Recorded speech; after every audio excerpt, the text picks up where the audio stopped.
Hi, friends. Oh, these are new. You've never seen me in these.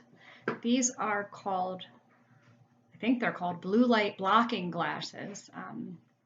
Now that I'm on the computer all day in our virtual Google Classroom, I noticed I started to get headaches and I did a little bit of research, and what I read is like the light from the computer and the brightness can cause headaches for some people. And so I went on Amazon and I got these. So they don't make me see any better. My eyes are okay, thank goodness. I don't need glasses. They don't make anything any bigger. They're just plain old glass. Well, not completely plain, but they block the light. So I wear them during the day and sometimes at nighttime when I'm still working on the computer.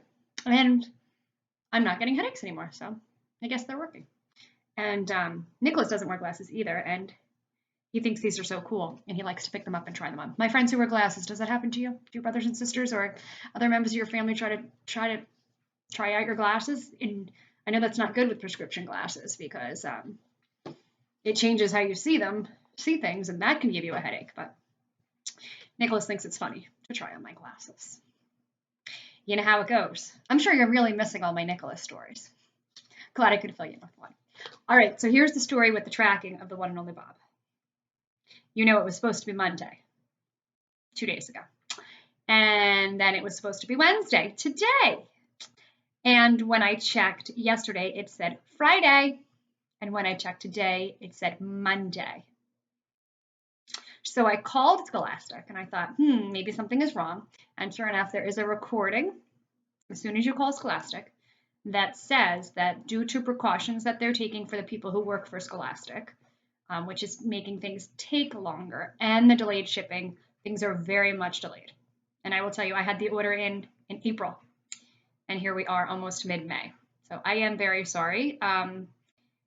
I could have ordered the one and only Bob from Barnes & Noble too, but I put it in with our Scholastic order, which a couple of friends ordered from. So my friends who ordered from Scholastic, I'm also sorry that your books are also held up.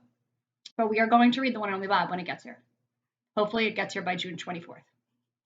So I thought we'd take a little break from poetry today, although we'll get back to it. I'm glad you're liking it. Hungry Mungry was the popular one yesterday, all my little Hungry Mungries.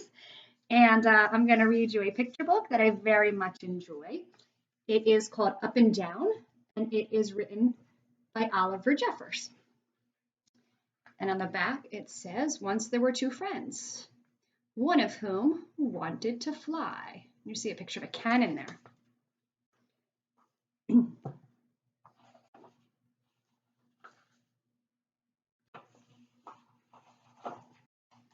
Up and Down by Oliver Jeffers. Once there were two friends.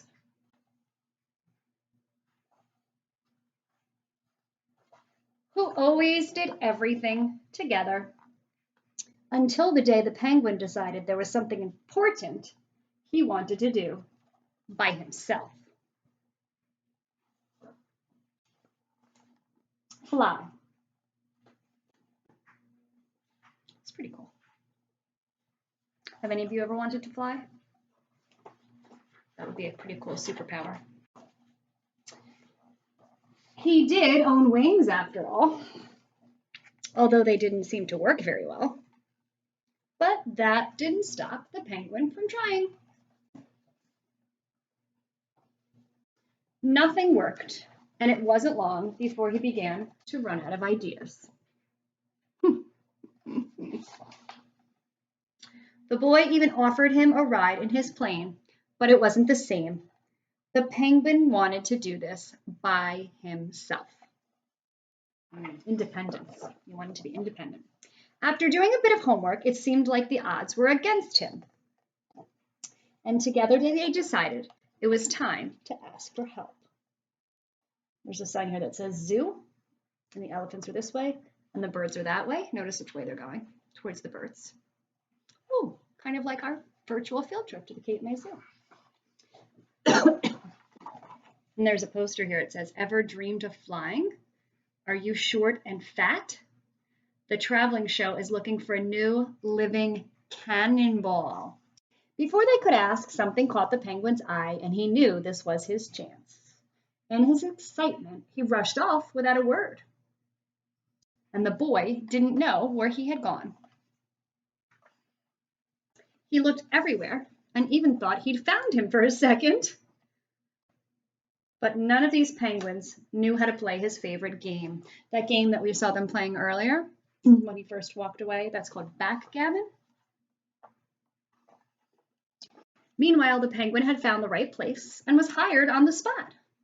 Finally, he'd get to fly. Here he is getting the helmet so he can be shot out of the cannon. Suddenly, he realized he didn't know where the boy was or how to get home. Ruh-roh. He had one problem. He wanted to fly. Now we have two problems. We lost the boy.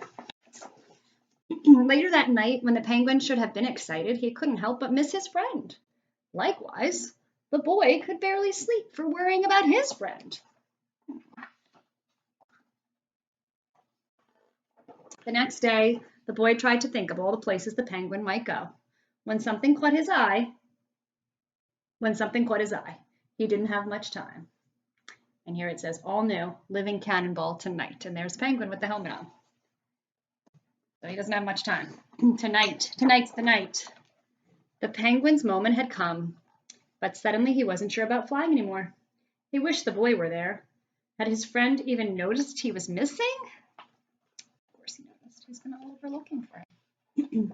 But it was too late for thoughts like that. Bam! He took off like a bullet. The boy rushed in, hoping he could still catch his friend. There he is, right on the floor of the zoo. Sorry, having trouble turning the page. Technical difficulties. The penguin couldn't believe how high or fast he was going, and he had no idea how he was going to land. He was terrified and missed the boy more than ever. He's getting ready for catching him. You see, he's got a pillow, a trampoline, a net, just his hands. Here comes the penguin, and there's his friend, the boy. The boy was there to catch him. The friends agreed that there was a reason why his wings didn't work very well, because penguins don't like flying. The two friends made a break for home. Looks like the boy took some stilts from the circus to play their favorite game. There they are, back to backgammon. That's the end. A little bit of a story of a lesson that we've talked about before. Moral of the story: of grass is always greener on the other side. We would think maybe it would be so cool to fly. I even said it. That would be a pretty cool superpower to have, but maybe it's not so great. Sometimes we really, really hope for something and we get it, and it's not all it's cracked up to be. And we've talked about that lesson before. It's come up in other stories that we've read. Maybe even you've seen that lesson come up in movies or TV shows. We really wish for something, but we really should just be happy with what we have. And the penguin really wanted to fly, but in the end, he was just so happy with his friendship, which is what he had in the beginning. So, in these crazy days, friends, crazy days, in a time that's very different than ever before, even in my life, which is much longer than yours, let's pause just for a minute and be grateful and happy for what we do have. And Miss Fletcher has to give herself that reminder sometimes. Be thankful for my house, my shelter, my loving family. Even though I'm missing our regular time together, I'm grateful for the technology that brings us to each other through Google Classroom and Zoom. And I'm happy that we're all safe and healthy. And as always, I miss you all. See you next time.